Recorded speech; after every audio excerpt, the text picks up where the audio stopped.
That night, I understood that a wedding could actually destroy two families. My name is Frida Jackson, and I'm 55 years old. I'm a mother of three, but this story is about my oldest son, Tadeo. The day of his wedding should have been the happiest day of his life. It wasn't. I still remember the scent of lilies in the church, the white lights hanging from the ceiling, the guests smiling. Tadeo waited at the altar in that navy blue suit he loved so much. He was nervous, but happy. I was happy too, until the moment came for the toast. The bride's father, Mr. Humphrey Sterling, took the microphone. He was a hefty man with a deep voice, the owner of a major construction company. Everyone knew him, everyone respected him, or so they thought. He raised his champagne flute and said, "I want to toast my daughter, Sophia. She's always been stubborn, even as a kid. And today she insisted on marrying this young man." There were nervous laughs. Then he added, looking directly at Tadeo, "That boy is an idiot." The room erupted in laughter, but I saw my son's face. He turned pale, his hands trembled, and he lowered his gaze. I felt my own legs give out from under me. No one else seemed to notice. Everyone was laughing, everyone was toasting, as if humiliating a man at his own wedding was funny. I clenched my napkin in my hands, took a deep breath, and knew something right then and there. This man wasn't going to get away with it because I knew things he thought nobody knew. And that night I was going to reveal everything. But before I tell you what I did, let me tell you how I got there, because this story didn't start at that wedding. It started months earlier when something inside me told me, "Frida, investigate that man." And I did. What I discovered destroyed his entire family. When Tadeo told me he'd met a girl, I was thrilled. It was January, and it was freezing outside. We were in my kitchen, drinking spiced coffee like we did every afternoon. "Mom, her name is Sophia," he told me with that shy smile he'd had since he was a boy. "She's different, she's smart, and she makes me laugh." I watched him. Tadeo was 28. He worked as a civil engineer at a small but honest firm. He was my oldest son, the most serious, the most responsible. He had never talked to me about a girl like that before. "And what does she do?" I asked, stirring my coffee. "She's studying architecture. She's about to finish her degree. Her dad owns a big construction firm, Sterling and Associates." That's when something inside me shifted. Sterling. The last name sounded familiar, but I couldn't place it. "Have you gotten to know her well?" I asked. "Yeah, Mom. We've been seeing each other for 3 months. I want you to meet her. Can I bring her over for dinner Sunday?" I agreed, of course, because a mother always wants to see her children happy. And Tadeo looked happy. That Sunday, Sophia arrived. She was pretty. Long, dark hair, big eyes. She dressed simply but with class. She greeted me respectfully and hugged me. "Mrs. Jackson," she said in a soft voice, "thank you so much for having me over." I prepared chicken and rice, my specialty. Tadeo was nervous, but Sophia helped set the table. We talked. She told me about her career, about her dreams. She wanted to design sustainable, affordable houses for families. I liked her, but when she mentioned her father, something shifted in her voice. "My dad is demanding," she said, moving the food around on her plate. "He's always wanted me to be perfect, to get the best grades, to marry someone on his level." "And what does he think of Tadeo?" I asked, pouring her more water. Sophia looked down. "I haven't told him we're dating yet." Tadeo gave her a surprised look. "Sophia, come on. It's just," she sighed, "my dad is complicated. He always says men have to prove their worth, that he doesn't trust anyone who doesn't come from a family with money." I felt a knot in my stomach. "Tadeo comes from an honest family," I said firmly. "Hard-working, with values. That's worth more than any money." Sophia looked at me with teary eyes. "I know, Mrs. Jackson. That's why I love him." Tadeo took her hand. I smiled, but inside, something was unsettling me. That man, Humphrey Sterling, sounded like someone difficult, someone who judged people by their bank account. And I knew that type of man. I had seen them all my life. They always hide something, Months passed. Tadeo and Sophia became an official couple. He was in love, radiant, coming home singing. He talked about her all the time. "Mom, Sophia understands me. She respects me. She doesn't care that I don't have a new car or that I live in a rented apartment. She says the important thing is building something together." I nodded, but kept thinking about her father. One day, Tadeo came home looking serious. "Mom, I have to tell you something." We sat in the living room. It was raining outside. The sound of water against the window calmed me. "I'm going to propose to Sophia." I felt a mixture of joy and fear. "Have you met his family yet?" "Yes. I went to their house for dinner 2 weeks ago." "And how did it go?"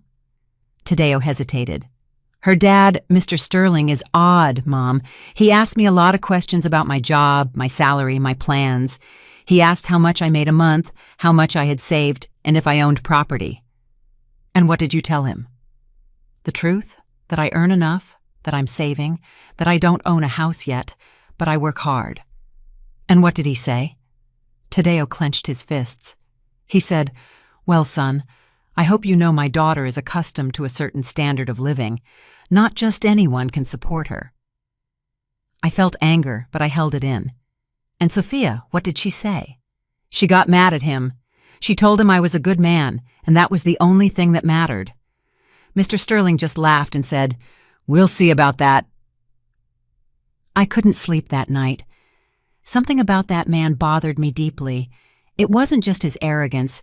It was something more, something I couldn't see yet, but I was going to find out.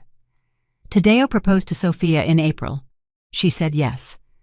They cried together. He called me, excited. "Mom, she said yes! We're getting married!" I was truly happy, but that same night, alone in my room, I looked out the window and thought, that man is going to try to ruin this. I know it. And I was right. 2 weeks later, Sophia came to see me. She was crying. "Mrs. Jackson, my dad says he doesn't want me to marry Tadeo." I sat down with her, served her chamomile tea, and held her hands. "Why?" "He says Tadeo has no future, that he's mediocre, that he'll make me unhappy, that I'll regret it." "And what do you think?" I love Tadeo, but my dad is so stubborn and my mom always does what he says. I'm afraid they won't stand by me." I squeezed her hands. "Sophia, listen to me closely. True love doesn't surrender to fear. If you love my son, fight for him. And if your father doesn't accept it, that's his problem, not yours." She nodded, wiping her tears. "You're right. I'm going to fight." And she did. Sophia confronted her father. She told him she was going to marry Tadeo, with or without his blessing. Mr. Sterling had no choice but to accept, but I knew a man like that never accepts defeat, and I was right. The wedding preparations began. Tadeo was happy. Sophia was too. But Mr. Sterling, he imposed conditions. "I want the wedding to be at the country club event hall," he told Sophia. "I'll pay for everything, but it's going to be done my way." Tadeo wasn't comfortable with that. "Mom, I want to pay my part. I don't like depending on him." "I know, son, but sometimes you have to compromise for Sophia." And he compromised. But I didn't compromise because something inside me was saying that man was hiding something big, something dark. And one afternoon, while I was having coffee at a cafe downtown, I saw something that chilled me to the bone. I saw Humphrey Sterling with another woman and 2 small children. The woman kissed him on the mouth. The children called him Dad. I froze. I paid my check, left there, walked to my car, sat down, took a breath, and then I knew what I had to do. I was going to investigate that man, because if he was deceiving his wife, his family, and everyone, then my son was about to enter a family built on lies, and I wasn't going to allow it. For 3 days, I couldn't sleep well. Every time I closed my eyes, I saw the same scene. Mr. Sterling kissing that woman, the children holding his hand, the way she looked at him as if he were her whole world. And then I thought about Mr. Sterling's wife, Mrs. Eleanor Sterling. I had met her only twice at the engagement dinners. She was an elegant, quiet woman, always with a polite but sad smile, as if she had been carrying an invisible burden for years. Now I understood why, but I needed to be sure. I needed proof, because accusing a man like Humphrey Sterling without evidence would destroy my son's wedding. And I didn't want that. I just wanted to protect him, so I did something I never thought I would. I hired a private investigator. His name was Roy Mendez. A friend whose husband had cheated years ago recommended him to me. He was discreet, professional. He had a small office in an old building, a second-floor walk-up above a dry cleaner. I climbed the stairs one Tuesday afternoon. The hallway smelled of detergent and old coffee. I knocked on the door. A deep voice said, "Come in." I entered. Roy was a man in his 50s, thin, with glasses and a short-sleeved shirt. He had an old computer on his desk and metal filing cabinets against the wall. "Have a seat, ma'am. How can I help you?" I sat down, took a deep breath, and told him everything. I told him my son was getting married, that the bride's father was a powerful, arrogant man, that I had seen him with another woman and 2 children, and that I needed to know the truth. Roy took notes. He didn't judge me. He didn't ask unnecessary questions. "Do you have a picture of the gentleman?" I showed him a photo I had found online. Mr. Sterling at a groundbreaking ceremony with his politician's smile. "Do you know where you saw him with the other woman?" "At a cafe downtown near the main square.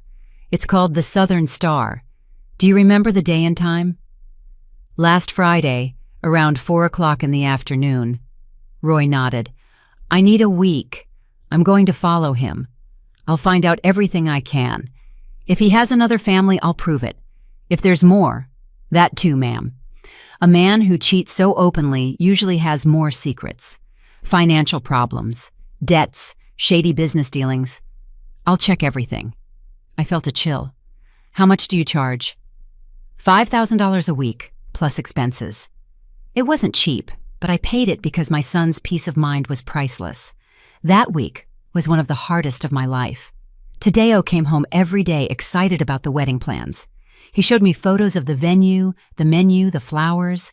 Sophia and he had chosen white roses. Their song would be a classic jazz standard. "Mom, are we going to dance to that song together?" "Yes, you and I, like when you were little." I smiled, nodded, but inside, I was dying of anxiety. What if what Roy discovered destroyed everything? What if Sophia suffered because of her father? What if Tadeo hated me for interfering? But then I remembered that phrase Mr. Sterling had said to my son. "I hope you know my daughter is accustomed to a certain standard of living. Not just anyone can support her." And my anxiety turned to rage. That man had humiliated Tadeo from the start. He had treated him like he was less than, as if he didn't deserve Sophia. Well, if I was going to uncover something, it wasn't going to be to destroy the wedding. It was going to be to protect my son from a family of lies. On Friday of that week, Roy called me. "Mrs. Jackson, I need you to come to my office. I have information." I arrived in less than an hour. I climbed the stairs almost running. I walked in without knocking. Roy was sitting in front of his computer. He looked at me seriously.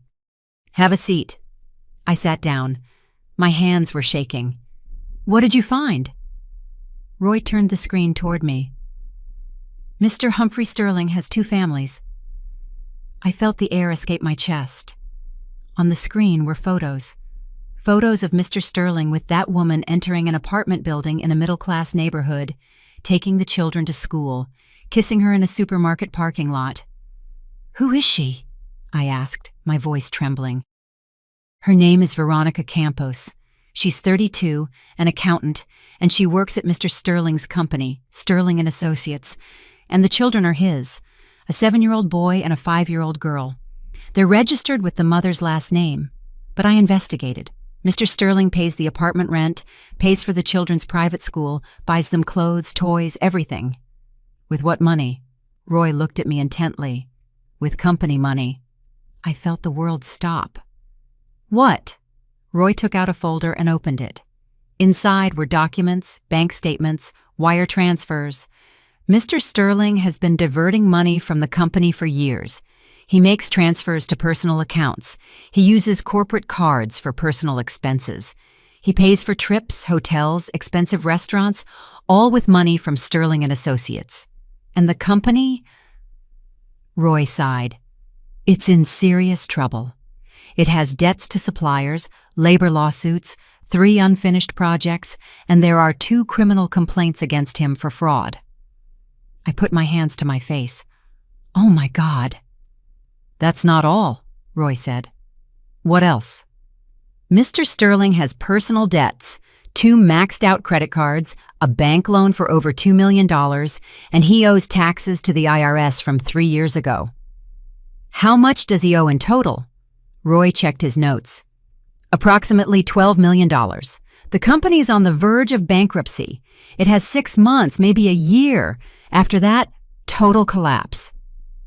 I sat in silence, looking at those documents, those photos, that dark truth. Humphrey Sterling was not the successful man everyone thought. He was a liar, a thief, a fraud, and my son was about to marry his daughter.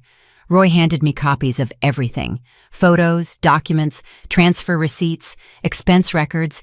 It was all there. What are you going to do with this? He asked me.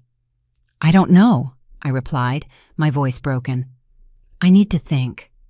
Ma'am, I'm going to tell you something. You hired me to find the truth, and the truth is ugly, but now that you have it, you have to decide what to do with it. I know. If I tell my son before the wedding, maybe he'll cancel everything, and maybe that's for the best. But it could also destroy his relationship with Sophia. I know. If you don't say anything, your son is going to enter a corrupt family. And when everything explodes, because it will explode, he'll be caught in the middle. I closed my eyes. And if I tell Mr. Sterling? Roy shook his head. A man like that won't accept that he's been discovered. He'll deny everything. He'll threaten you. He'll try to destroy you. So what do I do? Roy leaned back in his chair. Wait. Observe.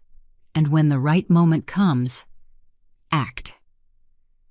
I left that office with a folder full of secrets. I walked aimlessly through the downtown streets. The sun was setting behind the buildings. The lights of the food vendors were turning on. People walked quickly, rushing to get home. I walked slowly, carrying a burden I didn't know how to let go of. I thought of Tadeo, his smile, his excitement. I thought of Sophia, her innocence. It wasn't her fault she had a father like that. I thought of Mrs. Sterling, her silent sadness. Maybe she knew. Maybe she had been quiet for years. And I thought of Humphrey Sterling, his arrogance, his hypocrisy, his cruelty, and I decided something. I wasn't going to say anything before the wedding. I was going to wait. I was going to observe. And if Mr. Sterling dared to humiliate my son again, then I was going to destroy him with the truth. I got home after dark. I put the folder at the bottom of my closet, beneath some old blankets. I sat on my bed, looked out the window. The city lights flickered like distant stars, and took a deep breath, because I knew what was coming was going to change everything. The following weeks were a silent torture. Every time I saw Tadeo, I smiled. Every time Sophia came to visit, I hugged her. Every time someone mentioned the wedding, I nodded enthusiastically. But inside, I carried that secret like a stone in my chest. I slept poorly, ate little. I woke up in the early hours and sat in the kitchen, looking at that folder I had hidden in my closet. Sometimes I took it out, reviewed the photos, the documents, the bank transfers. Everything was there, every lie, every betrayal. And I wondered, why don't I say anything? But the answer was always the same. Because if I did it now, Tadeo would hate me. He would think I was sabotaging his happiness. And Sophia would be devastated. No, I had to wait for the right moment, and that moment would come. One Saturday morning, Sophia called me. Mrs. Jackson, can we meet? I need to talk to you. Of course, honey. What happened? It's about my dad. I'd rather tell you in person. We agreed to meet at a cafe near my house. I arrived before her and ordered an Americano. I sat by the window. When Sophia arrived, her eyes were red. She had been crying. She sat across from me, took a deep breath, and said, "My dad wants to control everything about the wedding." "What do you mean?" "He wants to choose the guest list. He wants only important people to go. He says he doesn't want common people at his event." I felt the anger rise in my throat. "Common people?" Sophia nodded, wiping her tears with a napkin. "I told him I wanted to invite Tadeo's cousins, his aunts and uncles, his friends from college, and my dad said, 'No, Sophia, this wedding is a social event, not a block party.'" I gripped my coffee cup so hard I thought it would break. "And what does your mom say?" "Nothing. My mom never says anything. She always does what he says." Exactly as I had imagined. "Sophia, listen to me," I said, taking her hands. "This wedding is yours, and Tadeo's, not your father's. If he wants to control everything, then maybe you should get married another way." She shook her head. "I can't. My dad threatened not to pay for anything if I don't do things his way, and Tadeo and I don't have the money to have a wedding like this. It would take us years to save up." "Then do it small, with the people you truly love, with dignity." Sophia looked at me with those sad eyes, so much like her mother's. "Mrs. Jackson, I just want my dad to be proud of me, just once, but no matter what I do, it's never enough for him."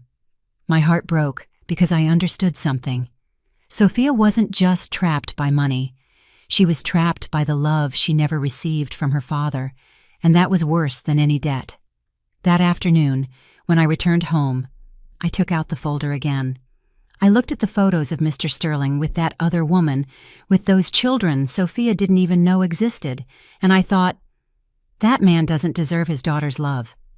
But I still couldn't tell her, because destroying the image Sophia had of her father before the wedding would be cruel. She needed strength to get married. She needed hope. There would be time for the truth later. 2 weeks before the wedding, there was a rehearsal dinner at the Sterling's house. Tadeo invited me. I didn't want to go, but he insisted. "Mom, please, I want you to get to know Sophia's family better. Mr. Sterling said he wants to talk to you." That made me nervous, but I accepted.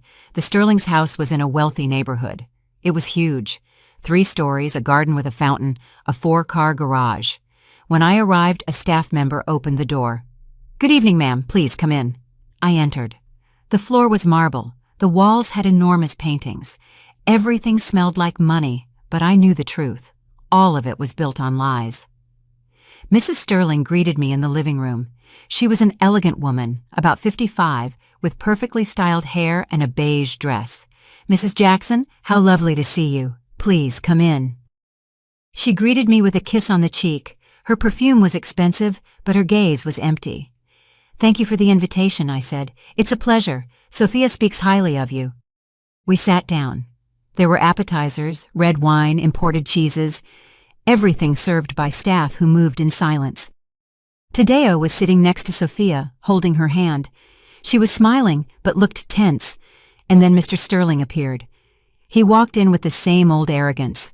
Dark suit, gold watch, salesman's smile. "Mrs. Jackson, how nice to have you in our home."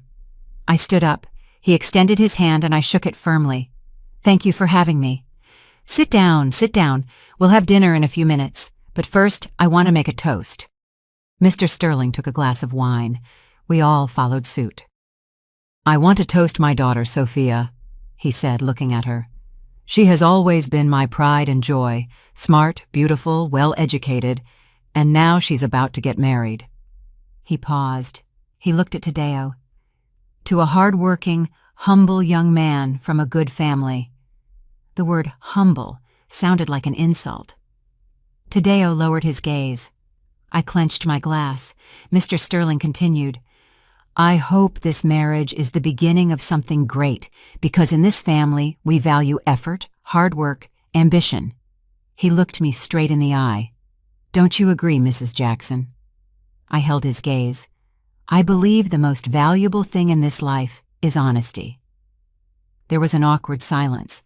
Mr. Sterling smiled, but his eyes turned cold. "Of course, honesty. How important," we toasted. But I knew I had just thrown down a warning, and he knew it too. During dinner, Mr. Sterling talked nonstop about his businesses, his contacts, the projects he had built, and the politicians he knew. "I have a new project," he said, cutting his steak. "A residential development in Houston, 500 houses. It's going to be my biggest venture yet." Mrs. Sterling smiled faintly. "That's wonderful, dear." But I thought, with what money, if you're broke? Tadeo listened attentively. Sophia ate in silence. And I just watched. I watched how easily Mr. Sterling lied, how his wife pretended everything was fine, how Sophia swallowed her sadness with every bite. That entire family lived a lie, and I was about to destroy it. But not yet. Not yet. At the end of dinner, Mr. Sterling asked to speak to me alone. "Mrs. Jackson, would you accompany me to my study?" I nodded. I followed him down a long hallway to a room with wood shelves, books he had never read, and an enormous desk. He closed the door. "Have a seat." I sat down. He remained standing, looking down at me. "I want to talk to you about Tadeo." "I'm listening." "He's a good boy, hard-working, respectful, but—" He paused. "But he has no future." I felt my blood boil. "Excuse me?" "He has no future," he repeated. "He earns little. He doesn't own property. He doesn't have big ambitions. And my daughter deserves more." I stood up. "My son has something you will never understand. He has values, he has dignity, he has true love." Mr. Sterling laughed. "Love doesn't pay the bills, Mrs. Jackson." "No, but honesty brings peace." He moved closer to me. His voice turned cold. "Look, I'll be clear. I paid for this wedding. I pay for everything. And when they get married, Sophia is going to keep depending on me because your son can't support her. So you better understand who's in charge here." I stared at him. I understand perfectly who thinks they're in charge. I left that study without saying anything else. I walked down the stairs. Tadeo saw me and approached. "Mom, are you okay?" "Yes, son, just tired. Let's go." We said our goodbyes. We got in the car. Tadeo drove in silence. When we arrived at my house, he said, "Mom, I know Mr. Sterling is difficult, but I'm doing this for Sophia. She's worth it." I hugged him. "I know, son, I know." But inside, I was thinking, "Humphrey Sterling, your time has come. Just wait for the wedding day." As I tell all this, I wonder where you are listening to me. Have you also met someone like that? Someone who uses money to control, who humiliates in the name of success? Write the name of your city in the comments. I want to know where you are listening to me. The week before the wedding was chaos. Tadeo barely slept. He had to finish a project at work and, at the same time, sort out the last details of the ceremony. I saw him exhausted, stressed, but happy. "Mom, I'm getting married in a week," he would tell me with that smile that melted my heart. I can't believe it. I made him coffee, ironed his shirt for the suit fitting, and went with him to buy the rings, and all the while, I carried that secret that weighed more heavily every day. But something was changing inside me. It was no longer just rage against Mr. Sterling. It was a need for justice. Because the more I saw him act, the more I realized that this man wasn't just deceiving his family, he was deceiving everyone, and worse, he enjoyed doing it. On Tuesday of that week, I received an unexpected call. It was Roy, the investigator. "Mrs. Jackson, I need to see you. I found something else." "What did you find?" "I'd rather tell you in person. Can you come to my office this afternoon?" I went. I climbed those same stairs I knew so well. The smell of detergent and old coffee was still there. Roy was waiting for me with another folder. "Have a seat," he said in a serious voice. I sat down, my hands trembling. "What is it?" Roy opened the folder, taking out new documents. "I investigated the finances of Sterling and Associates more thoroughly, and I found something serious." "What?" "Mr. Sterling is not only diverting money for his other family, he's also involved in construction fraud." I gasped. "What kind of fraud?" 2 years ago, he won a bid to build a housing complex in the state of Georgia. 120 affordable homes. The government gave him a down payment of $25 million, and he only built 40 houses. The other 80 were never finished. He kept the money. He claimed there were problems with suppliers, that material costs went up, that there were delays, but it was all a lie. My God! There are families who paid a down payment, who waited years and never got their house. Now there's a class action lawsuit against him and an investigation by the Anti-Corruption Bureau. I felt the floor moving beneath my feet. When is that going to blow up? Roy checked his notes. According to my sources, the Bureau is going to issue an arrest warrant in the next 3 months, maybe sooner. 3 months? Yes. Mr. Sterling is living his final days of freedom. I remained silent. Roy continued. And there's more. The company is technically bankrupt. Employees haven't been paid their full salary in 2 months. Machinery has been repossessed, 3 projects have stalled, and the bank has already started collection proceedings for the loan I mentioned. And Mr. Sterling keeps spending like nothing's wrong. Exactly. Last week he bought a new car, a BMW. He paid for it in cash. Where did he get that money? Roy looked at me intently. Probably from the company till or some hidden account. This man is an expert at hiding money. I closed my eyes. And his wife, Mrs. Sterling, does she know anything about this? I don't know, but I doubt it. She comes from a traditional conservative family. If she knew her husband had another family, she probably would have divorced him or at least confronted him, but there are no signs of that. So she lives deceived, like many wives of men like that. I sighed. What else did you find? Roy took out more photos. He had been following Mr. Sterling all week. He goes to Veronica's apartment 3 times a week, Mondays, Wednesdays, and Fridays. He arrives around 7 in the evening and stays until 11, sometimes later, and his wife doesn't suspect anything. He tells her he has meetings, business dinners, client gatherings, and she believes him, or pretends to. I looked at the photos. Mr. Sterling entering the building, kissing Veronica on the balcony, playing with the children at the park, and I felt something I hadn't felt in a long time, disgust. That night, I couldn't sleep. I stayed awake, sitting on my bed looking out the window. Outside, the city slept. The lights of the buildings flickered. The silence was profound, and I thought about Tadeo, his excitement, his love for Sophia. I thought about Sophia, her innocence, how desperately she sought the love of a father who didn't deserve it. I thought about Mrs. Sterling, her silence, her sadness. I thought about those children, Mr. Sterling's secret children, growing up without a present father, living in the shadows. And I thought about all those families who lost their savings, who waited years for a house that never came, who trusted a man who stole from them. And I understood something. This was no longer just about protecting my son.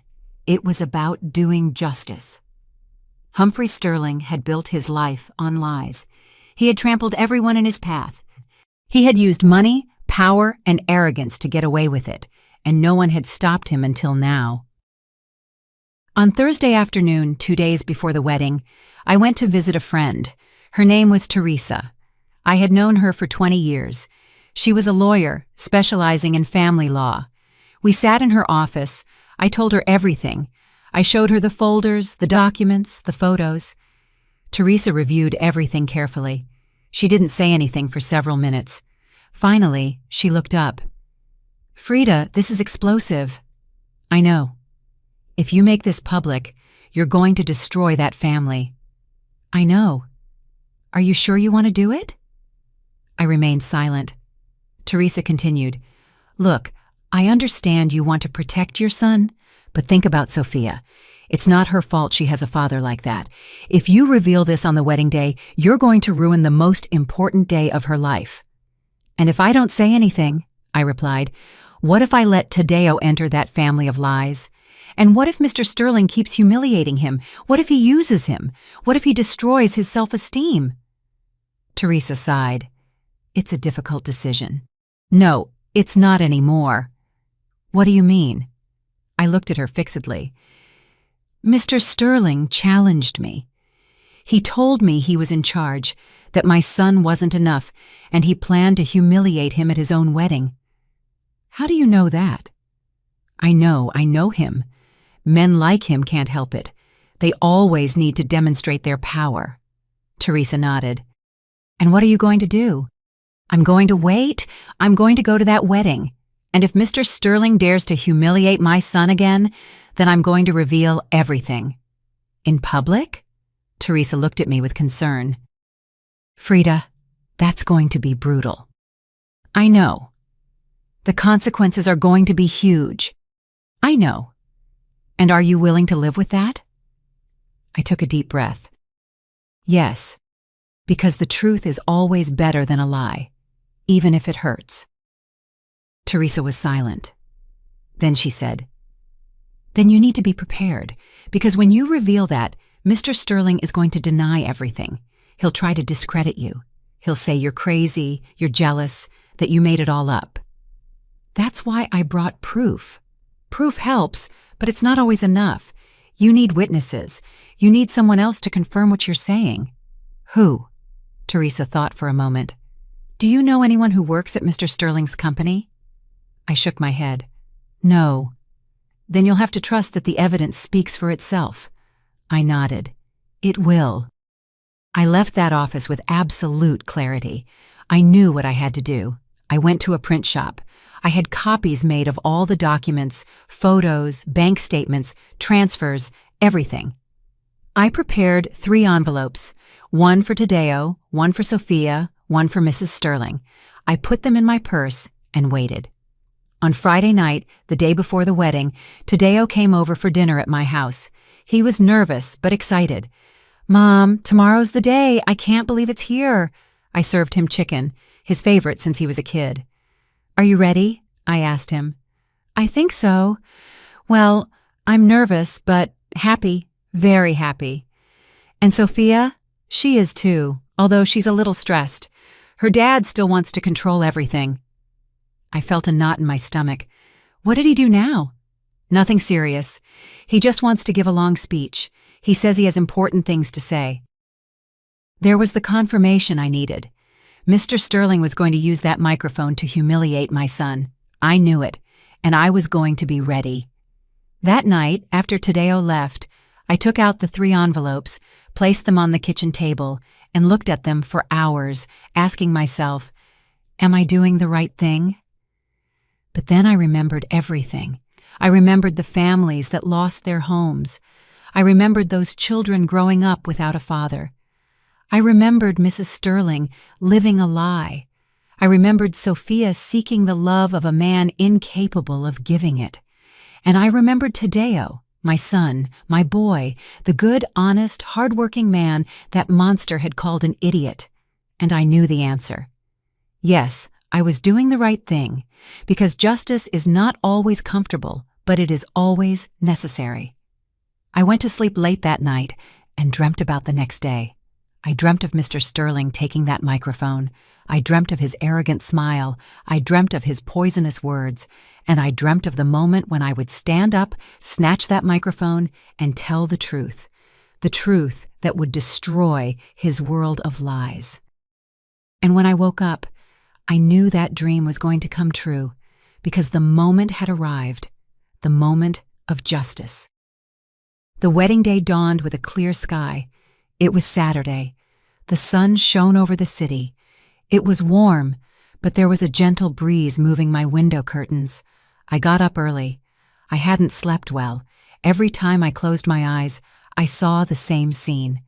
Mr. Sterling at the microphone, his cruel words, Tadeo's face sinking in shame, but I also saw myself standing up, taking that microphone, and telling the truth. I made coffee, sat in the kitchen, and looked at the 3 envelopes I had left on the table. One for Tadeo, one for Sophia, one for Mrs. Sterling. I picked them up, put them in my purse along with the copies of all the documents, and took a deep breath. Today, everything changes, I thought. The religious ceremony would be at 5 in the afternoon at St. Augustine's Parish, the reception at 7 at the Country Club Hall. Tadeo had asked me to get to the church early. Mom, I want you to be with me before I walk in. Seeing you gives me a lot of peace. I arrived at 4. The church was decorated with white roses and ivory ribbons. It smelled of incense and fresh flowers. Everything was elegant, impeccable. Tadeo was in a side room with his best man. When he saw me, he smiled. "Mom," I approached. I hugged him. He smelled of new cologne. He was nervous. His hands were shaking a little. "How do you feel?" I asked him. Nervous, happy, scared, all at the same time. I took his hands. "Tadeo, I want you to know something. No matter what happens today, I will always be on your side. Always." He looked at me strangely. "No matter what happens? Mom, are you okay?" I smiled. "Yes, son. I just wanted to tell you." I hugged him again, and I felt my heart break because I knew that after today, nothing would ever be the same. The ceremony was beautiful. Sophia walked in on Mr. Sterling's arm. She wore a white dress, simple but elegant. Her veil fell like a cascade of lace. She was radiant. Mr. Sterling walked with that chest inflated with pride, as if he were presenting a trophy, not his daughter. When they reached the altar, Father Michael blessed the union. Tadeo and Sophia exchanged vows. They looked at each other with true, genuine, pure love, and I, sitting in the 3rd row, cried. I cried out of happiness for my son, and I cried out of sadness because I knew what was coming. The reception at the country club began exactly at 7. The hall was huge, round tables with white tablecloths, centerpieces with roses and candles, a dance floor in the center, a stage with a microphone and speakers. There were more than 200 guests, business owners, politicians, wealthy families, all dressed in expensive suits and designer dresses. And then there was us. My family, Tadeo's cousins, his college friends, his best man who was an electrician, his maid of honor who worked at a stationery store. You could see the difference. 2 worlds in the same room. But Tadeo didn't seem to notice. He was happy, dancing with Sophia, laughing with his friends, hugging his aunts and uncles. I sat at a side table. I watched everything and waited. Dinner passed without incident. They served steak and potatoes, salad, mushroom soup, everything delicious. People ate, talked, laughed. And then the moment for toasts arrived. The master of ceremonies took the microphone. "Good evening, everyone. It is an honor to be here celebrating the union of Tadeo and Sophia. At this time, the bride's father, Mr. Humphrey Sterling, has a few words to share." My heart started beating faster. Mr. Sterling stood up, walked toward the stage, took the microphone, smiled, and began to speak. "Good evening, everyone. Thank you for joining us on this special night." Applause. As a father, this is a bittersweet moment because today I give away my daughter, my princess, my pride. He looked at Sophia. She smiled with tears in her eyes. Then he looked at Tadeo, and his expression changed. Sophia has always been very special, smart, beautiful, capable. She could have chosen anyone. Anyone. Pause.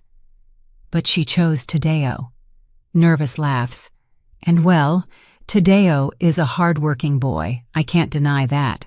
He comes from a humble but honest family. The word humble sounded like poison.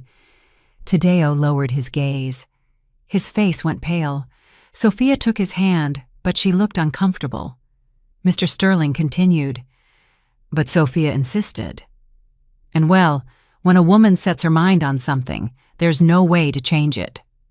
More laughter, but this time it was cruel. So tonight, on this very special day, I want to toast my daughter to her courage, to her stubbornness. He raised his glass. And I want to say something I've already told my family in private. He looked directly at Tadeo. That boy is an idiot, but my daughter insisted on marrying him. The room erupted in laughter. Some guests applauded, others looked at each other uncomfortably, but I felt something inside me break. I looked at Tadeo. His eyes were glassy, his hands clenched into fists, his jaw tight. Sophia hugged him, whispering something in his ear. Mrs. Sterling was looking at her plate, embarrassed. And Mr. Sterling kept smiling, enjoying his moment of power. Then I stood up. My legs were shaking, but I walked toward the stage. Everyone looked at me. Mr. Sterling saw me approaching. His smile faded.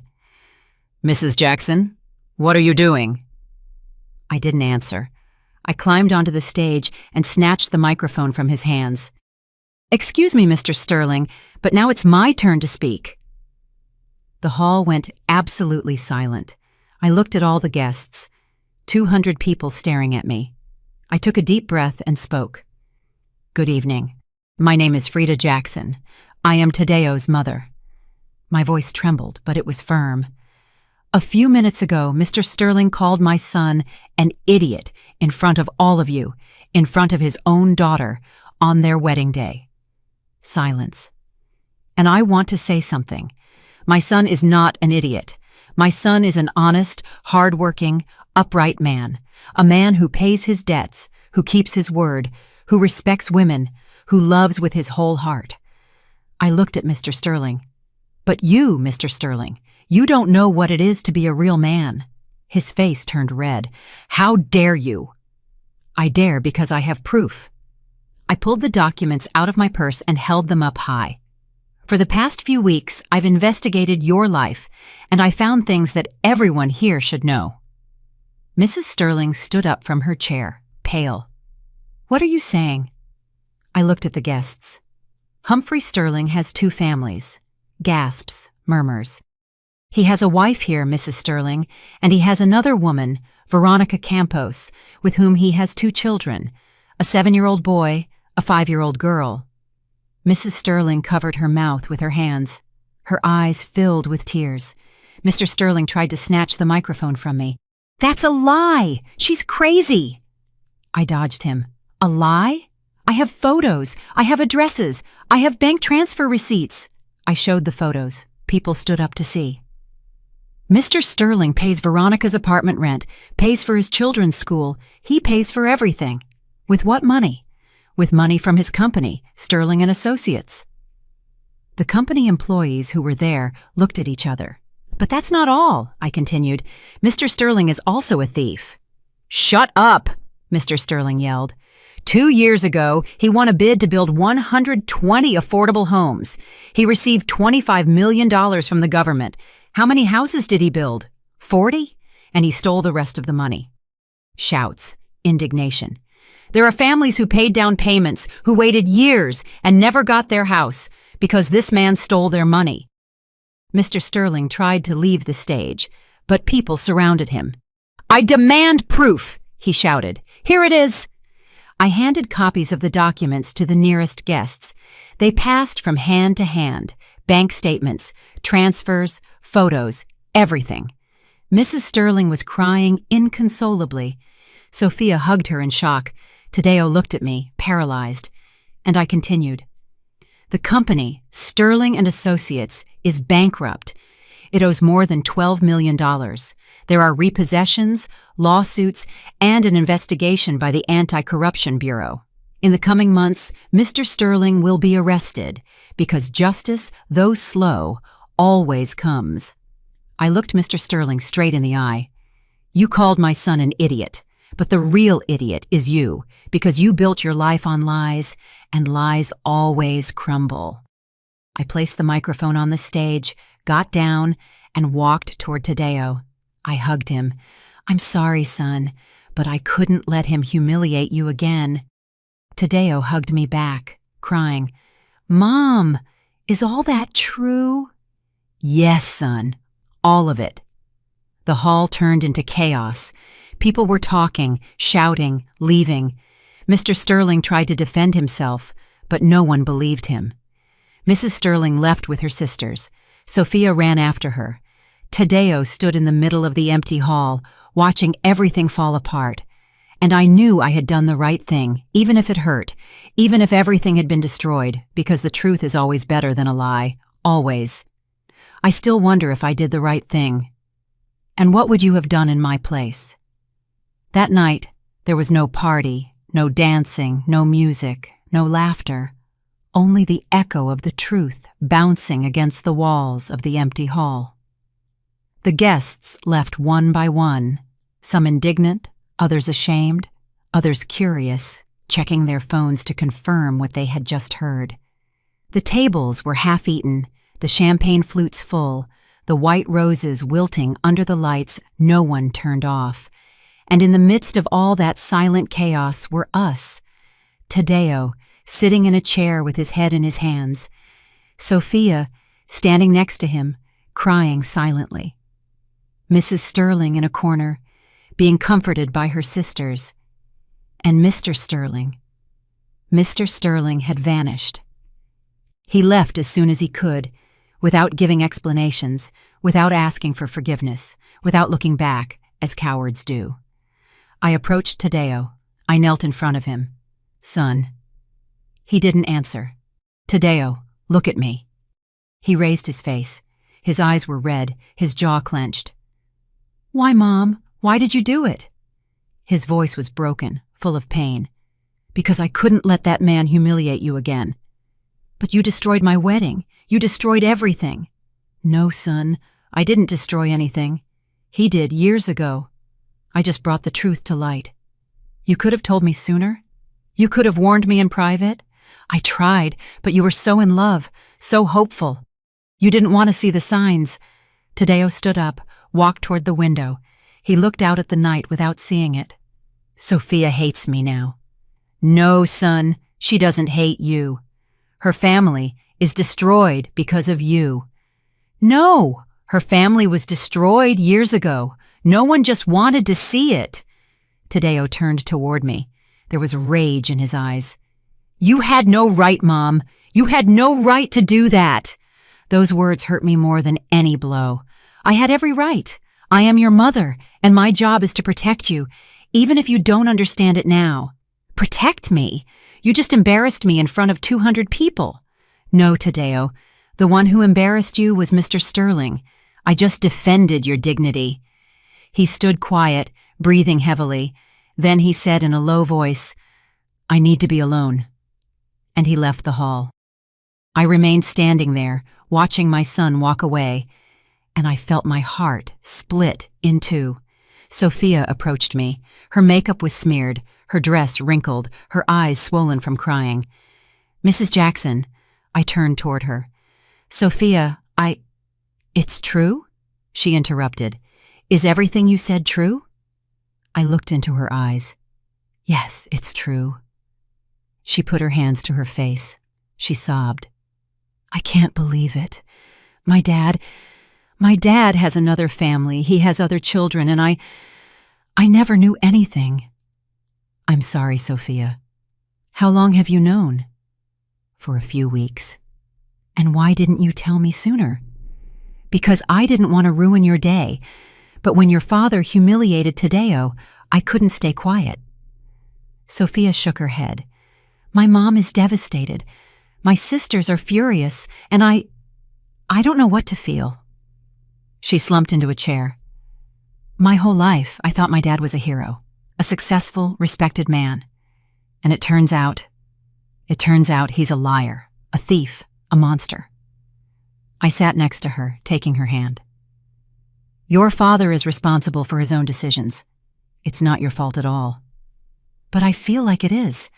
I feel like I should have seen the signs, the lies, the absences. You couldn't see them because you trusted him, and that's not your fault. That's what love does. It makes you blind." Sophia looked at me with those eyes full of pain. "And now what am I going to do? How am I going to look Taddeo in the eye? How am I going to—" She broke down again. I hugged her, letting her cry on my shoulder, and I thought, this girl doesn't deserve this, but life doesn't always give us what we deserve. Mrs. Sterling approached after a while. Her sisters had left. She was alone. She walked slowly, as if every step hurt her. "Mrs. Jackson." I stood up. "Mrs. Sterling." We looked at each other in silence. 2 women, 2 mothers, 2 survivors. "Is it true?" she asked in a trembling voice. "Everything you said?" "It's true, yes." She closed her eyes. A tear rolled down her cheek. I suspected it. For years. But I never wanted to confirm it. I'm sorry. No, you're not sorry. She looked at me harshly. You came here to destroy my family. No, I came to protect my son and destroy my daughter in the process. Your daughter is going to be fine because she has something her husband never gave her. She has the truth. Mrs. Sterling laughed, but it was a bitter, joyless laugh. The truth! And what good is the truth now? My marriage is a lie. My life is a lie. Everything I built crumbled in one night. It didn't crumble years ago. You just didn't want to see it. She looked at me with rage. Who are you to judge me? I'm not judging you. I understand why you stayed quiet. Out of fear, out of shame for the children, I understand.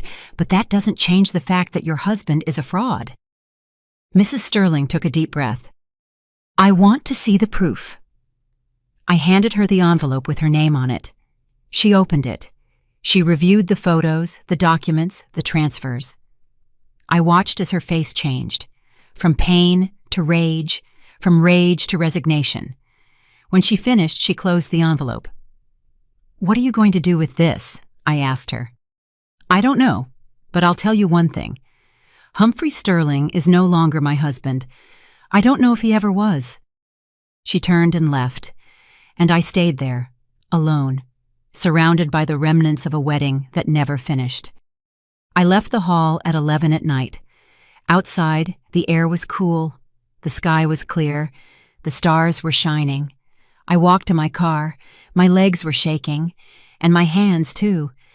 I sat in the driver's seat, closed the door, and finally allowed myself to cry. I cried for Tadeo, for his pain, for his rage. I cried for Sophia, for her lost innocence. I cried for Mrs. Sterling, for all those years of lies. And I cried for myself because I knew I had done the right thing, but I also knew I had lost something in the process. I had lost my son's trust, and that hurt more than anything. I got home after midnight. I went inside, closed the door, and took off my shoes. The house was empty, silent, cold. I sat on the sofa, looked at the ceiling, and thought, was it worth it? I didn't know yet. Maybe I never would. But there was something I did know. The truth always has a price, and I had just paid it. On Sunday morning, Tadeo didn't call me, nor on Monday, nor on Tuesday. A week passed, then 2, and nothing. I tried calling him. He didn't answer. I sent him messages. He didn't reply. I went to his apartment. He didn't open the door. And I understood. My son didn't want to see me. Not yet. Maybe never. In those weeks, the scandal broke. Newspapers published articles about Humphrey Sterling, about the fraud, about the unfinished homes, about the affected families. Some of those families contacted me.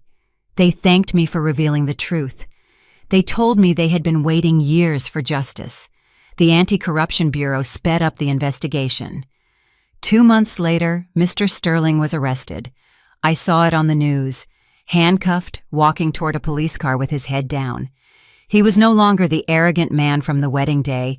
He was just a broken, defeated man. And I didn't feel satisfaction. I only felt sadness, because justice had come, but at a very high cost. Sophia called me one afternoon. Mrs. Jackson, can we talk? Of course, honey.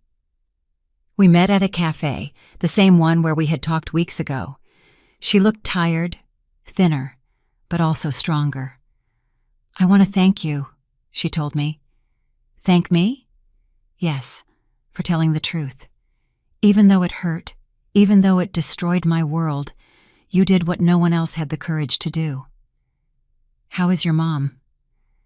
She filed for divorce. She moved in with my grandmother. She's processing everything, but I think she's going to be okay. And you? I'm processing too. Discovering that you have 2 siblings you never knew is strange, but I met Veronica and the kids. Seriously? Yes, they're good kids. And Veronica, she didn't know my dad was married either. He told her he was divorced. I sighed. Your father deceived everyone. I know, and now he's paying for it. She was silent for a moment, then asked, How's Tadeo? I don't know. He won't talk to me? I know. He won't talk to me either. We looked at each other, two women who had lost the same man for different reasons. Give him time, Sophia said. Tadeo is good, and when the anger passes, he'll understand. I hope you're right. I am, because if there's one thing I learned from all this, it's that the truth, even if it hurts, always makes us stronger. I smiled for the first time in weeks. You're very wise, Sophia. No, I just learned from the best. She took my hand. Thank you, Mrs. Jackson, for protecting Tadeo and for protecting me too, even if I didn't see it at the time. And there, in that cafe, with the sun streaming through the window, I felt something I hadn't felt in a long time. Peace. Tadeo finally called me 3 months later. Mom! Just hearing his voice made me cry. Son, can we see each other? Of course, whenever you want. Tomorrow at your house. Yes. He arrived at 6 in the afternoon with Sophia. They came holding hands. I opened the door. I looked at them. There was so much to say, so much to explain, but Tadeo just hugged me and said, Forgive me, Mom, for everything I said to you, for how I treated you. You were right about everything. I cried on his shoulder. No, son, forgive me for ruining your wedding. You didn't ruin anything. You saved my life, our lives. Sophia nodded. It's true, Mrs. Jackson. If you hadn't spoken up, I would have kept living a lie. And Tadeo would have suffered years of humiliation. We sat in the living room. I made them coffee, like in the old days. And Tadeo told me, Mom, I learned something. I learned that sometimes love also means telling difficult truths, even if they hurt, even if they push us away for a while. And the wedding? I asked. Tadeo and Sophia looked at each other. We're getting married again, Sophia said. Small, just close family, true friends, no lies, no appearances, and no Mr. Sterling, Tadeo added. I smiled. That sounds perfect. That night when they left, I sat in the living room looking out the window, the city lights, the dark sky, and I thought about everything that had happened. I had lost a lot. My son's trust for a while, the illusion of a perfect wedding, the peace of my conscience. But I had also gained something. I had gained the certainty that I did the right thing, because defending those you love is not always easy, but it is always necessary. And the truth, even if it hurts, always sets us free. Always. The months that followed were about rebuilding, not just for Tadeo and Sophia, but for me too, because I discovered something I didn't expect. That telling the truth doesn't make you a hero. It makes you an uncomfortable witness, someone everyone respects, but few want to be around. Some people called me brave, others called me intrusive, and others simply stopped talking to me. But I learned to live with it, because inner peace is worth more than external approval. Tadeo and Sophia got married again 3 months later. It was a small ceremony in an old chapel downtown. Only 30 people, close family, true friends. There was no party hall, no gala dinner. There was no list of expensive gifts. After the ceremony, we went to eat at a family restaurant. We ate barbecue, salad, and baked beans. We drank iced tea. We laughed. We cried. We told stories. It was perfect, because it was real. When Tadeo asked me to dance with him, he put on the classic standard, the same song he had chosen for the first wedding. Mom, he said while we danced. Thank you. For what, son? For teaching me that true love isn't built on appearances. It's built on truth, even if it hurts. I hugged him tight. I will always protect you, Tadeo. Always. I know, Mom, and forgive me for not understanding it sooner. There's nothing to forgive. We danced in silence, and I felt something inside me heal, because my son had come back, and that was the only thing that mattered. Sophia also sought me out that day. Mrs. Jackson, can I talk to you? We went out to the restaurant garden. There were flowers blooming. The air smelled of damp earth and purple blossoms. What is it, honey? I want to tell you something about my dad. What happened? Sophia took a deep breath. I went to visit him in jail. I was surprised. You went? Yes, 2 weeks ago. And how was it? Horrible, but necessary. She sat on a bench. I sat next to her. When I went into the visitation room, I barely recognized him. He was thin, emaciated, wearing the orange prison uniform. He no longer looked like the powerful man everyone knew. What did he tell you? At first, nothing. He just looked at me as if he couldn't believe I was there. Sophia wiped away a tear. Then he said, Sophia, forgive me. Forgive me for everything. And what did you tell him? I told him the truth. I said, Dad, I don't know if I can forgive you. You lied to me my whole life. You lied to Mom. You lied to Veronica, to those kids, to the families who trusted you. You destroyed lives, including your own. How did he react? He cried. It was the first time in my life I saw my dad cry. He told me I was right, that he had been a coward, that he had built his life on lies because he was afraid of not being enough. Sophia looked at me.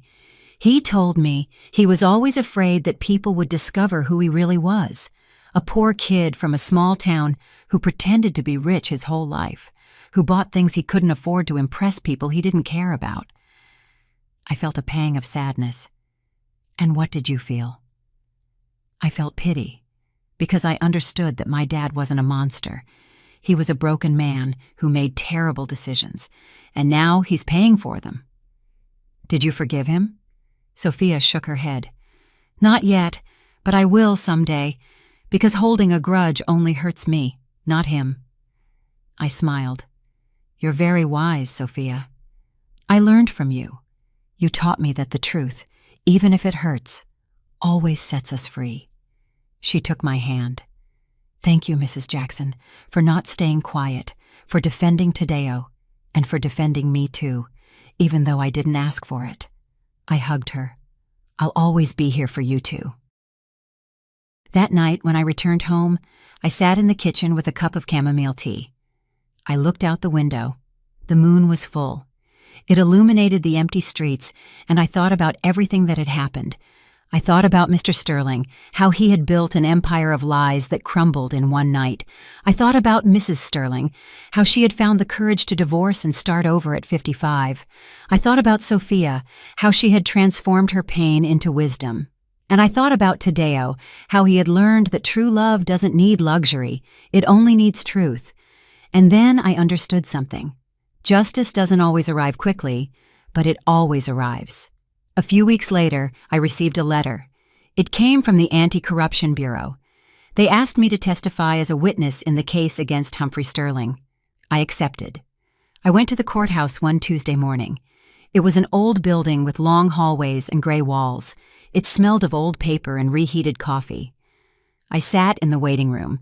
There were other people there. Some were families who had lost their savings because of Mr. Sterling.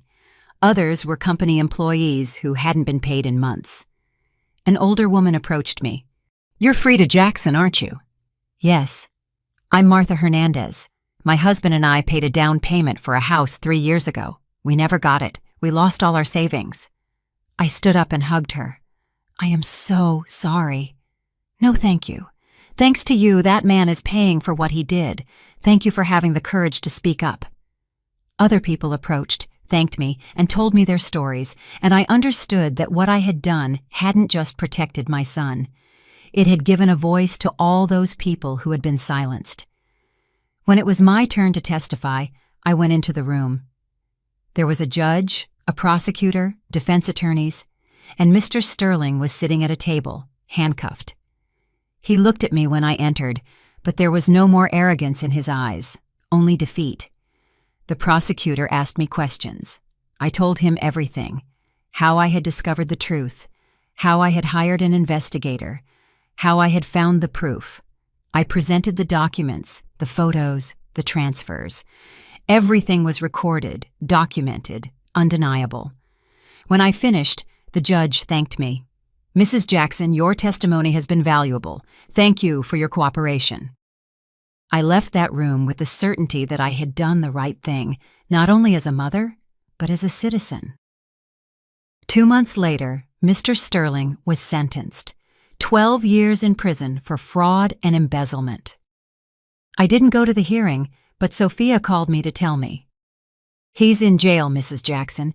He's going to be there a long time. How do you feel? Sad, but also relieved, because there was finally justice. And your mom? She's doing well. She started working. She opened a small crafts store. She says that for the first time in her life, she feels like she owns her own destiny. I smiled. I'm happy for her. And there's something else, Sophia said. What? Veronica also distanced herself from my dad. She moved to another state with her children. She started over, and last week she wrote to me. She told me she was so sorry for everything that happened, that she didn't know the full truth either. And what did you tell her? That it wasn't her fault, that my dad deceived all of us, and that I hope someday we can meet, because those kids are my siblings, and they deserve to have family. I was speechless. Sophia, you're incredible. No, I just learned that life is too short to hold grudges, and that true family isn't the one that shares blood. It's the one that shares truth. That night, I took a shoebox that I kept in my closet.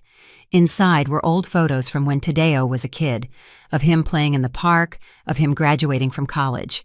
I looked at those photos and thought about everything we had been through. I thought about the nights when we didn't have money to pay the rent, the times we ate cheap meals because we couldn't afford meat, the times Tadeo asked me, "Mom, why don't we have a car like the other kids?" And I would tell him, "Because the important thing isn't what you have, son. It's who you are." I closed the box because I understood that everything I had done, all the difficult decisions I had made, all the nights I had cried alone, had been worth it, because my son was a good, honest, hard-working, upright man, and that was more valuable than any fortune. One Sunday afternoon, Tadeo and Sophia came to visit me. They brought news. "Mom, we have something to tell you," Tadeo said with a huge smile. "What is it?" Sophia touched her stomach. "I'm going to be a grandmother," I said with tears in my eyes. "Yes," Tadeo shouted, hugging me. "You're going to be a grandmother." I cried tears of joy because after so much darkness, there was finally light. After so much pain, there was finally hope. And after so much truth, there was finally peace. That night, before sleeping, I wrote something in my journal, something I wanted to always remember. Today, I learned that life doesn't always give us what we deserve. But if we are brave, if we defend the truth, if we protect those we love, life gives us something better. It gives us inner peace. And in the end, that's the only thing that matters. I closed the journal, turned off the light, and slept peacefully. For the first time in months passed. Sophia's belly grew. Tadeo was excited. He painted the baby's room blue. He bought a crib, read books on fatherhood, and I knitted little outfits, prepared blankets, and imagined what it would be like to have a grandchild. One day, Sophia called me. "Mrs. Jackson, I want to ask you something." "Tell me, honey." "When the baby is born, could you be at the birth? Since my mom will also be there, I thought it would be nice if both grandmothers were together." My eyes filled with tears. "It would be an honor." The baby was born in March, a healthy, beautiful boy with Tadeo's eyes and Sophia's nose. When I held him in my arms for the first time, I felt the world stop. He was so tiny, so fragile, so perfect. "What are you going to name him?" I asked. Tadeo and Sophia looked at each other. "We're going to name him Michael," Tadeo said. "Michael Jackson." "Why Michael?" "Because of Father Michael, the one who married us. He told us something that day that we never forgot." "What did he tell you?" Sophia answered. "He told us truth is the foundation of all true love. Without truth, there is no trust, and without trust, there is no love."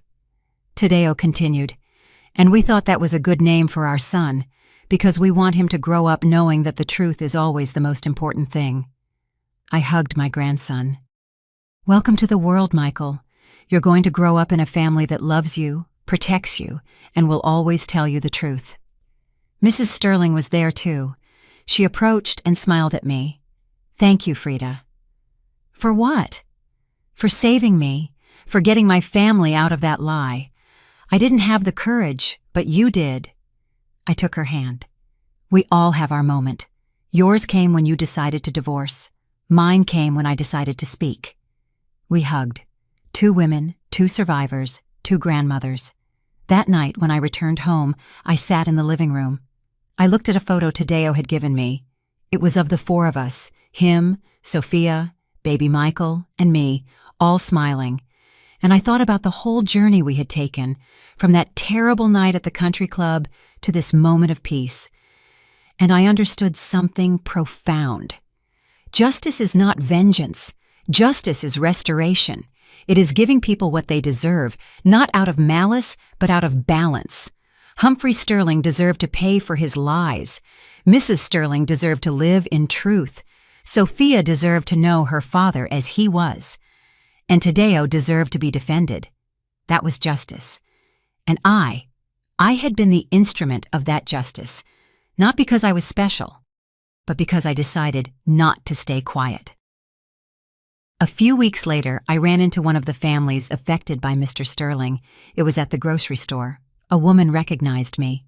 "You're Frida Jackson, aren't you?" "Yes. I want to thank you for speaking out, for defending the truth. Thanks to you, we recovered some of our money. Not all of it, but some." "I'm so glad. You know, I also kept silent for years. My husband was cheating on me, and I didn't say anything because I was afraid. Afraid of being alone, afraid of not being able to support my children. I understand. But when I saw what you did, when I saw that you stood up and told the truth, even if it cost you, it gave me courage, and I confronted my husband, and I got a divorce." She looked at me with tears in her eyes. "I live alone now, but I live in peace. And that is priceless." I hugged her. "I am so happy for you. Thank you for teaching me that it's never too late to tell the truth." That conversation stuck with me because I understood that what I had done hadn't only affected my family, it had inspired other women, other mothers, other survivors to speak up. And now, as I tell you this, as I remember every moment of that night that changed everything, I wonder if I would do the same thing again. And the answer is yes, 1,000 times yes, because defending those you love is not optional. It's a duty. And the truth, even if it hurts, is always better than a lie. Always. 2 years have passed since that night. 2 years since I took that microphone and told the truth. 2 years since Humphrey Sterling's world crumbled. And in those 2 years, I saw how life itself took care of doing justice, because I learned something. Karma is not vengeance. It is balance. It is life returning to everyone what they sowed. And Mr. Sterling harvested exactly what he planted. One Saturday afternoon, while I was watching Michael at the park, I received a call from Sophia. "Mrs. Jackson, can you come over to my house? I need to talk to you." "Did something happen?" "Yes, but I'd rather tell you in person." I arrived at her house an hour later. Tadeo was working. Sophia opened the door for me. She looked tired, but calm. "What happened, honey?" We sat in the living room. She made lemon tea. "My dad sent me a letter from jail." "What did he say?" Sophia took the envelope out of her purse. It was a handwritten letter. The handwriting was shaky, as if he had written it with difficulty. "Can I read it to you?" "Of course." Sophia unfolded the letter and read, "Dear Sophia, I don't know if you'll read this. I don't know if you'll ever forgive me, but I need to write to you. I've been in this cell for 2 years, 2 years with a lot of time to think, to remember, to repent. There are no luxuries here, no power, no admiration, only silence. And in that silence, I could finally hear my own conscience. I was a bad husband, a bad father, a bad man. I lied to your mother for 30 years. I took her youth, her trust, her peace. I lied to you, my daughters. I made you believe that money was the most important thing, that success was measured in big cars and houses, and I lied to Veronica and my other children. I promised them a future I could never give them, but above all, I lied to myself. I convinced myself that I was a successful, important, respected man, when in reality, I was just a coward, an imposter, an empty man who bought things to fill a void that was never filled. Today I woke up in my cell and I saw myself in the mirror, and I didn't recognize the man who was there, thin, gray-haired, with deep wrinkles, with tired eyes. And I thought, is this all that's left of Humphrey Sterling? The answer is, yes, this is what's left. A broken man who lost everything. I lost my family, my company, my freedom, my dignity, and worst of all, I lost my chance to be a good father. Sophia, I'm not asking you to forgive me. I don't deserve it. I just ask you to learn from my mistakes, not to make the same ones, to raise your son with love, with truth, with humility, and to know that even though I was a bad father, I always loved you, in my mistaken way, but I loved you. I wish you, Tadeo, and my grandson Michael the best. Your father, Humphrey. Sophia finished reading. She wiped her tears with the back of her hand. I was crying too. What are you going to do? I asked her. I don't know. Part of me wants to forgive him, but the other part still hurts. Forgiveness isn't something that happens overnight. It's a journey, and you decide when you're ready to walk it. Sophia nodded. What I do know is that I don't hold a grudge against him anymore, because a grudge only poisons me, not him. I hugged her. You are very strong, Sophia. I learned from the best. A few months later, I ran into Martha Hernandez, the woman who had lost her savings because of Mr. Sterling. We were at the supermarket. She recognized me and approached. Mrs. Jackson, how are you? Fine, Martha. And you? Better, much better. Thanks to Mr. Sterling's sentencing, we managed to recover some of the money. Not all of it, but some.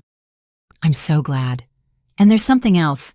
My husband and I bought a small piece of land. We're building our house ourselves, little by little, but it's ours. I smiled. That's wonderful.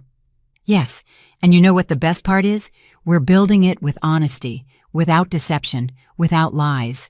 And that gives us peace. Honesty always brings peace. Martha took my hands. Thank you, Mrs. Jackson, for not staying quiet, for defending us.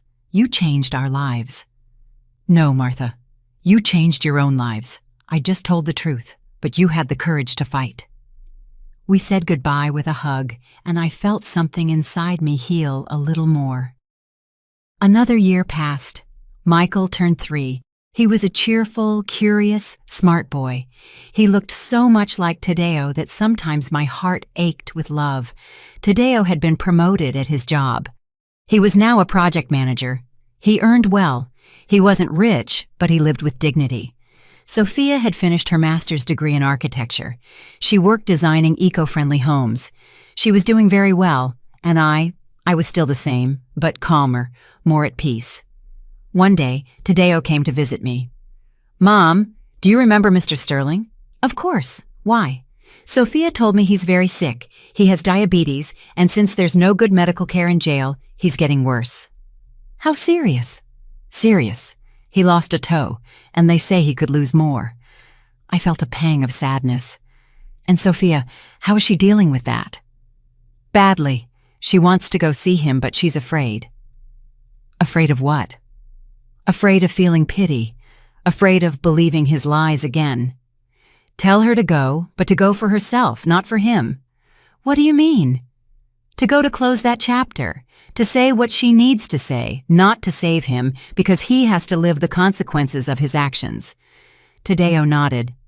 You're right, Mom, as always. Sophia went to visit Mr. Sterling 2 weeks later. When she came back, she came to my house. She needed to talk. How was it? I asked her. Difficult, very difficult. Tell me. We sat in the kitchen. I served her coffee as always. When I went into the visitation room, I barely recognized him. He was in a wheelchair, thin, pale, with completely white hair. Her voice broke. He looked at me and said, "Thank you for coming, daughter. I didn't think you would." And what did you tell him? I told him, I came because I needed to close this. I needed to tell you how I feel. And how do you feel? Sophia took a deep breath. I told him, Dad, I'm angry with you because you lied to us, because you hurt us, because you chose money over us. But I'm also sad because you lost so much time being someone you weren't. And now you're here alone, sick, with nothing. What did he say? He cried. He asked for my forgiveness. He told me he wished he could go back in time, that he would do everything differently. Did you believe him? Sophia shrugged. I don't know.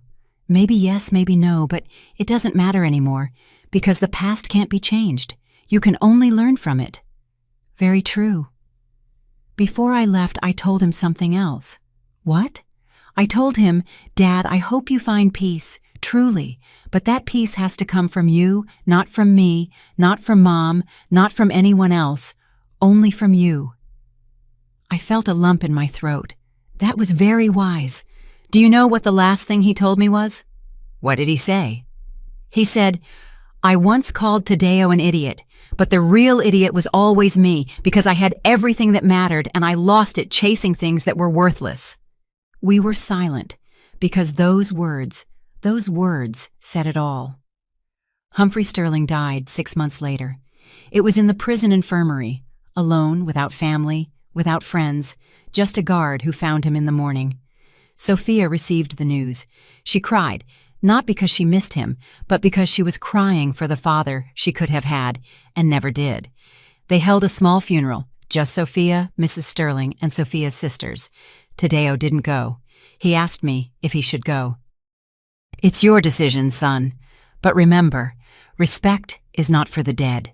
It's for the living. If you go, go for Sophia, not for him. Tadeo decided not to go, and Sophia understood. After the funeral, Sophia called me. Mrs. Jackson, do you know what the saddest thing is? What? That it was just us at the funeral. All those people he called friends, all those business owners and politicians, none of them came. They were never friends. They were just contacts. And contacts disappear when there's no more power. You're right. My dad died alone, without money, without family, without anything. Everything he built was taken by life. That's karma, honey. It's not vengeance. It's balance. Your father sowed lies and reaped solitude. Sophia sighed. You know, Mrs. Jackson, a few years ago, I would have said my dad was a successful man, that he had everything. But now I understand that he had nothing. Because the most important thing in life isn't what you have. It's what you leave behind. And my dad didn't leave anything good. But you will leave something good. How do you know? Because you learned from his mistakes. Because you're raising Michael with love, with truth, with values. And that is a legacy. One Sunday afternoon, the whole family came over for dinner at my house. Tadeo, Sophia, Michael. Mrs. Sterling came too. I prepared a spicy stew, everyone's favorite. We ate, we laughed, we told stories, and at one point, Michael, who was now 4, asked me, Grandma, why did I never meet my other grandpa? Everyone fell silent. I looked at Sophia. She nodded, giving me permission to answer. I knelt in front of Michael. I looked into his eyes. Because your other grandpa made bad choices, my love, and bad choices have consequences. What are consequences? They're what happens when you do something wrong. Life teaches you so you can learn. And he learned? Yes, he learned, but too late. Michael thought for a moment. Then I'm going to do good things so I have good consequences. We all smiled. Exactly, my love. Exactly. I hugged him tight and thought, this child is going to change the world, because he grew up in truth. That night, after everyone left, I sat in my rocking chair. I looked at the photos on the wall, photos of Tadeo as a child, of his wedding, the second, the real one, of Michael on his birthdays. And I thought about the entire journey we had traveled, from that terrible night at the country club to this moment of peace. And I understood something profound. Karmic justice is not magic. It doesn't fall from the sky. It is the sum of our decisions. Mr. Sterling chose to lie, chose to steal, chose to betray, and life gave him back solitude, illness, death in a cell. I chose to tell the truth, chose to defend my son, chose dignity over appearance, and life gave me back peace, family, true love. That is justice. It is not vengeance. It is balance. A few months later, Sophia invited me to a conference. A conference about what? It's about women entrepreneurs. I want you to come with me. Why? Because you're my inspiration. We went. It was at a hotel downtown. There were about 200 women there. Sophia went up on stage. She was going to give a talk about her work as an architect, but when she took the microphone, she said something I didn't expect. Before I talk about architecture, I want to talk to you about my mother-in-law, Frida Jackson. She pointed to me. Everyone turned to look at me. I blushed. 3 years ago, my life crumbled. I discovered that my father had lived a lie his entire life, and I didn't know what to do. But Frida taught me something. She taught me that the truth, even if it hurts, always makes us stronger. That defending what is right isn't easy, but it's always worth it. She stood up at my wedding and told the truth when everyone expected silence. And even though I didn't understand it at the time, I know now that she saved me. She saved me from living a lie. She saved me from repeating my father's mistakes, and she taught me that a brave woman isn't the one who has power. She's the one who tells the truth, even if it costs her everything. The women applauded. Sophia came down from the stage. She hugged me. Thank you, Mrs. Jackson, for being my example. I cried because I understood that what I had done hadn't only changed my life, it had changed the lives of many women. And now, 3 years after that night, I can say with certainty that life does do justice. Not always quickly, not always as we expect, but always. Humphrey Sterling had power, he had money, he had admiration, but he died alone, without love, without peace, without a legacy. I never had power, I never had money, I never had admiration, but I have something much more valuable. I have my son, I have my daughter-in-law, I have my grandson, I have inner peace, and I have the certainty that I did the right thing. That is true justice. 5 years have passed since that night. 5 years since I took that microphone and changed the course of our lives. Today, I am 60 years old.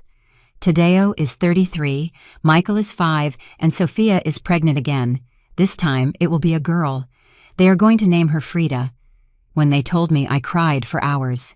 Why, Frida? I asked them. Sophia took my hands.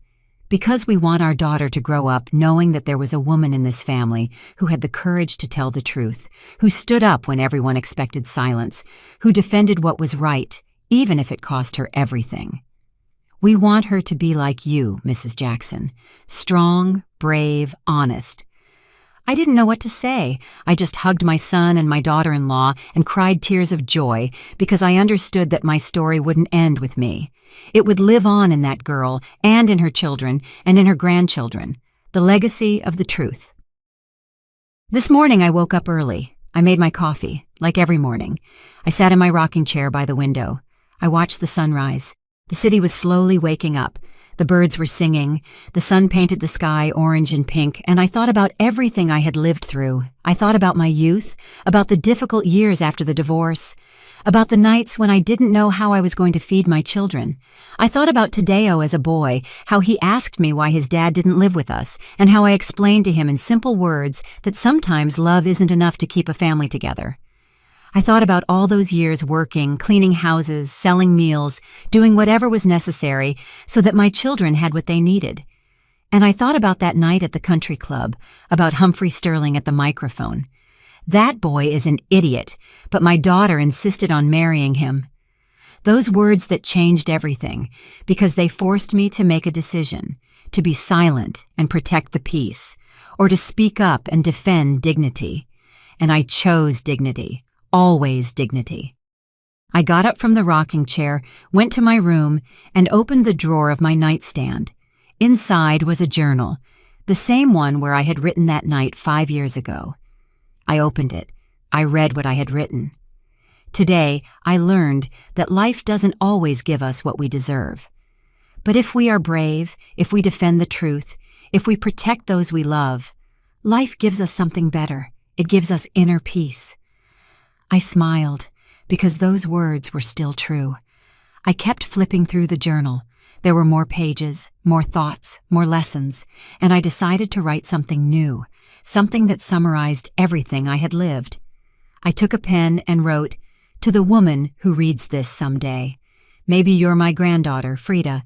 Maybe you're another woman going through something difficult. I don't know. But if you're reading this, I want you to know something. Life is going to put you in situations where you'll have to choose between truth and comfort, between defending what's right and keeping the peace, between being brave and being quiet. And in those moments, you're going to be afraid. Afraid of losing the people you love, afraid of being alone, afraid of the consequences. But let me tell you something I learned after 60 years of life. Silence protects no one. It only protects the lies, and lies sooner or later always explode, always hurt, always destroy. So if you have to choose the truth, even if it hurts, even if it costs you, even if they walk away from you, because the truth is the only foundation on which something true can be built. A true love, a true family, a true life. I made that decision 5 years ago, and I lost many things in the process. I lost the illusion of a perfect wedding. I lost my son's trust for a while. I lost the approval of many people, but I gained something more valuable. I gained my dignity, I gained my inner peace, and I gained the respect of the people who truly matter. Today my son loves me, my daughter-in-law respects me, my grandson admires me, and that is worth more than any external approval. So don't be afraid to tell the truth. Don't be afraid to defend what is right. Don't be afraid to be brave, because brave women are the ones who change the world. One truth at a time. With love, Frida Jackson. I closed the journal, put it in the drawer, and took a deep breath because I felt like I had closed a cycle. I had told my story. I had left my legacy. I had said what I needed to say, and now I could move forward with peace. That afternoon, Tadeo and Sophia came to visit me with Michael. The boy ran toward me as soon as he entered. "Grandma, Grandma!" I picked him up, hugged him. He smelled like baby soap and cookies. "How's my prince?" "Good. Today at school I learned about heroes." "Oh, really? And who are heroes?" "The teacher said heroes are people who do difficult things to help others." Very true. Michael looked at me with those big, curious eyes. "Grandma, you're a hero." I was speechless. Tadeo smiled. Sophia, too. "Why do you ask that, my love?" "Because my mom told me you did something very difficult, that you told the truth when no one else wanted to, and that you saved us." My eyes filled with tears. "I'm not a hero, Michael. I'm just a grandmother who loves her family." "But heroes are like that too. They love their family and they protect them." I hugged him tight. "Then, yes, my love, I'm a hero. Your hero." Michael laughed and kissed me on the cheek. And in that moment, I felt that everything had been worth it. Every tear, every fear, every sleepless night, everything. Because I had protected my family, and that was the only thing that mattered. After eating, Sophia asked to speak to me alone. We went out to the garden. There were flowers blooming. The air smelled of wet earth and blossoms. "Mrs. Jackson, there's something I want to tell you." "Tell me, honey." "I went to visit my dad's grave." "How did it go?" "Good. I took flowers. I sat there for a while and talked to him." "What did you say?" Sophia took a deep breath. "I told him I forgave him." I stood quietly, waiting. "I told him, Dad, for a long time I hated you. I blamed you. I wished you had never existed, but today I understand something. You were human too. You carried wounds too. You were afraid too, and you made bad choices, choices that hurt a lot of people, but holding a grudge against you only hurts me. So today I forgive you, not because you deserve it, but because I deserve peace. Her voice broke. And you know what, Mrs. Jackson? When I said those words, I felt as if something heavy was lifted from my chest, as if I could finally breathe. I hugged her. Forgiveness is not for the other person. It is for us, to free ourselves. I know, and thanks to you, I learned that, because you taught me that defending the truth doesn't mean living with a grudge. It means living with dignity. Exactly, honey, exactly. We stood there hugging under the flowering trees, 2 women, 2 generations, 2 intertwined stories, and I understood that my legacy was not only the truth, it was also forgiveness, justice without vengeance, balance without hate. That night, after everyone left, I sat in the living room with a cup of tea. I turned on the television. There was a show about women who had changed their communities. One of the interviewees was Martha Hernandez, the woman who had lost her savings because of Mr. Sterling. I recognized her immediately. The interviewer asked her how she managed to get ahead after losing everything. Martha smiled. There was a woman who inspired me. Her name is Frida Jackson. She had the courage to tell the truth when everyone expected silence, and that taught me that it's never too late to defend what's right. And what did you do? I confronted my situation. I sued, I fought, and I recovered some of my money. With that, I bought a piece of land. My husband and I built our house with our own hands, and now we live in peace, because it's a house built on truth, not on lies. The interviewer nodded. What would you say to other women who are going through something difficult? Martha looked straight into the camera. I would tell them not to be afraid to tell the truth, not to be afraid to defend what is right, because silence doesn't protect us. It only protects the lies. And we deserve to live in truth. I turned off the television and cried. But this time they weren't tears of sadness. They were tears of joy, because I understood that what I had done had inspired other women, other mothers, other grandmothers, other daughters, to speak up, to defend the truth, to live with dignity. And that was a legacy. Today, as I write this, I am 60 years old, but I feel younger than ever because I finally understand the meaning of my life. I didn't come to this world to be rich. I didn't come to be famous. I didn't come to be perfect. I came to be brave, to tell the truth when everyone was silent, to defend those I loved when no one else would, to teach my family that dignity is worth more than any approval.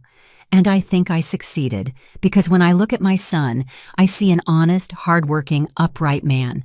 When I look at my daughter-in-law, I see a strong, wise, compassionate woman. And when I look at my grandson, I see hope. I see future. I see light. That is what I leave behind. Not money, not property, not fame. I leave behind values. I leave behind truth. I leave behind love. And that is more valuable than any fortune. Last week, Michael asked me something. Grandma, when you're really, really old, are you going to die? Yes, my love. Someday. And then I won't see you anymore? Not with your eyes, but you will with your heart. How?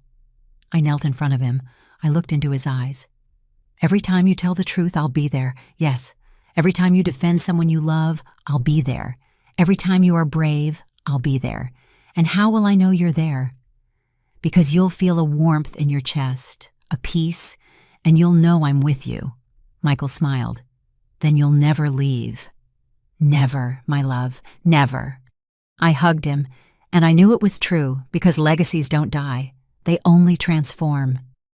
Tonight, as I look at the stars from my window, I think about everything I've lived, and I wonder, what would I say to the women who read my story? I would tell them this. Don't be afraid to be brave. Don't be afraid to tell the truth.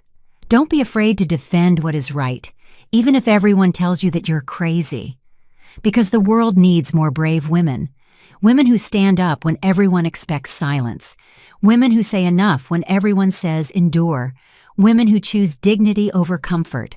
Because those women change the world, one truth at a time, one family at a time, one generation at a time. And if my story helps a single woman open her eyes, if it helps a single mother defend her child, if it helps a single daughter escape a lie, then everything will have been worth it. Every tear, every fear, every difficult night, everything. Because in the end, what matters is not how long we live, it's how we live. And I chose to live in truth. I chose to live with dignity. I chose to live with love. And that is my story. The story of an ordinary woman who did something extraordinary. Not because she was special, but because she decided not to stay quiet. Tomorrow, I'm going to see Tadeo and Sophia. We're going to the park with Michael. We're going to get ice cream. We're going to laugh. We're going to live. Because that's what families that truly love each other do. They live, they love, they forgive, they grow. And I'm going to keep being the grandmother who tells stories, the grandmother who bakes cookies, the grandmother who hugs tight, but also the grandmother who teaches that the truth is always better than a lie, that dignity is always better than appearance, that true love is always better than fake love. That is my legacy, and I am at peace with it. So if you're reading this, if you're listening to my story, I want you to know something. You too can be brave. You too can tell the truth. You too can defend what is right. It doesn't matter your age, it doesn't matter your situation, it doesn't matter your fear, because courage is not the absence of fear. It is acting in spite of fear. And if a 55-year-old woman could stand up at a wedding and destroy an empire of lies, you too can stand up in your life and say, enough, this ends here. Because you deserve to live in truth, you deserve to live in peace, you deserve to live with dignity. We all do.